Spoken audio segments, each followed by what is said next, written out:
ರಾಜ್ಯ ರೈತರ ಸಂಘಟನೆಗಳ ಒಕ್ಕೂಟ, ರೈತ ಸಂಘ, ಹಸಿರು ಸೇನೆ ಹಾಗೂ ಕಬ್ಬು ಬೆಳೆಗಾರರ ಸಂಘದ ಆಶ್ರಯದಲ್ಲಿ ಚಾಮರಾಜನಗರದಲ್ಲಿ ಇಂದು ಹಮ್ಮಿಕೊಂಡಿದ್ದ ವಿಶ್ವ ರೈತ ದಿನಾಚರಣೆ ಹಾಗೂ ರಾಜ್ಯಮಟ್ಟದ ರೈತ ಚಿಂತನಾ ಸಮಾವೇಶವನ್ನು ಜಿಲ್ಲಾ ಉಸ್ತುವಾರಿ ಸಚಿವ ಕೆ. ವೆಂಕಟೇಶ್ ಇದೇ ಸಂದರ್ಭದಲ್ಲಿ ಪುಸ್ತಕ ಬಿಡುಗಡೆ ಮಾಡಲಾಯಿತು.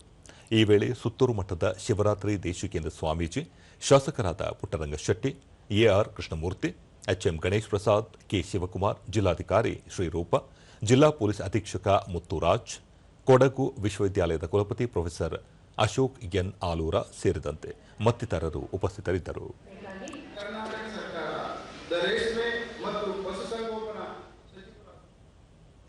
ಬಳಿಕ ಕೆ. ವೆಂಕಟೇಶ್ ರೈತರ ಹಿತ ಕಾಪಾಡುವಲ್ಲಿ ಹಾಗೂ ರೈತರ ಪರವಾಗಿ ರೈತರ ಅಭಿವೃದ್ಧಿಗಾಗಿ ರಾಜ್ಯ ಸರ್ಕಾರ ಬದ್ಧವಾಗಿದೆ. ಹಲವು ಯೋಜನೆಗಳನ್ನು ಈಗಾಗಲೇ ಜಾರಿ ಮಾಡಿದ್ದು, ರೈತರ ಬೆಳೆಗಳಿಗೆ ಬೆಂಬಲ ಬೆಲೆ ನೀಡುವ ನಿಟ್ಟಿನಲ್ಲಿ ಸರ್ಕಾರ ರೈತಪರ ನಿಲುವು ಹೊಂದಿದೆ. ರೈತರು ಹೆಚ್ಚು ಹೆಚ್ಚು ಸಾವಯವ ಕೃಷಿಯ ಕಡೆಗೆ ಒಲವು ತೋರಬೇಕು ಎಂದು ತಿಳಿಸಿದರು.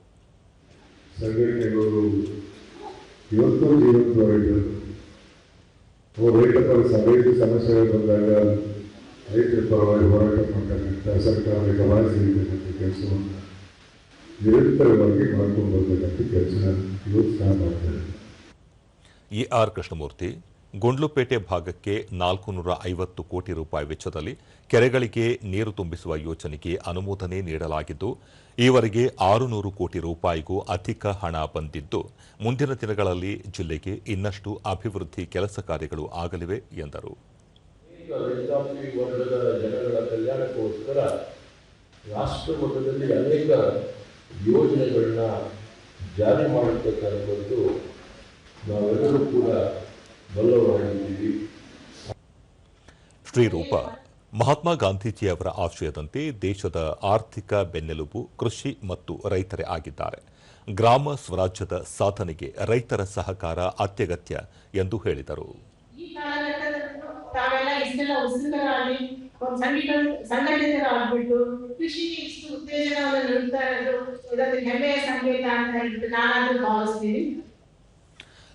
ಕಬ್ಬು ಬೆಳೆಗಾರರ ಸಂಘದ ರಾಜ್ಯಾಧ್ಯಕ್ಷ ಹಳ್ಳಿಕೆರೆ ಹುಂಡಿ ಭಾಗ್ಯರಾಜ್, ಕೇಂದ್ರ ರಾಜ್ಯ ಸರ್ಕಾರಗಳು ರೈತರ ಹಿತ ಕಾಪಾಡಲು ಒಂದಾಗಬೇಕಾಗಿದೆ. ವಿದ್ಯಾವಂತ ರೈತರಿಗೆ 30% ರಿಯಾಯಿತಿ ನೀಡುವ ಮೂಲಕ ಕೃಷಿಯ ಕಡೆಗೆ ಹೆಚ್ಚು ಆಕರ್ಷಿಸಬೇಕಾಗಿದೆ ಎಂದರು. ಪರಿಭಾವನೆಯನ್ನು ಇಟ್ಕೊಂಡಿರುವುದು ರೈತ ವರ್ಗದ ಸಂಗತಿಯನ್ನು ಕುಂಠಿತ ಮಾಡತಕ್ಕಂಥ ಪರಿಸ್ಥಿತಿ ನಿರ್ಮಾಣ ಆಗ್ತಾ ಇದೆ. ಇದು ಒಂದು ವಿಷಾದಕರ ಸಂಗತಿ.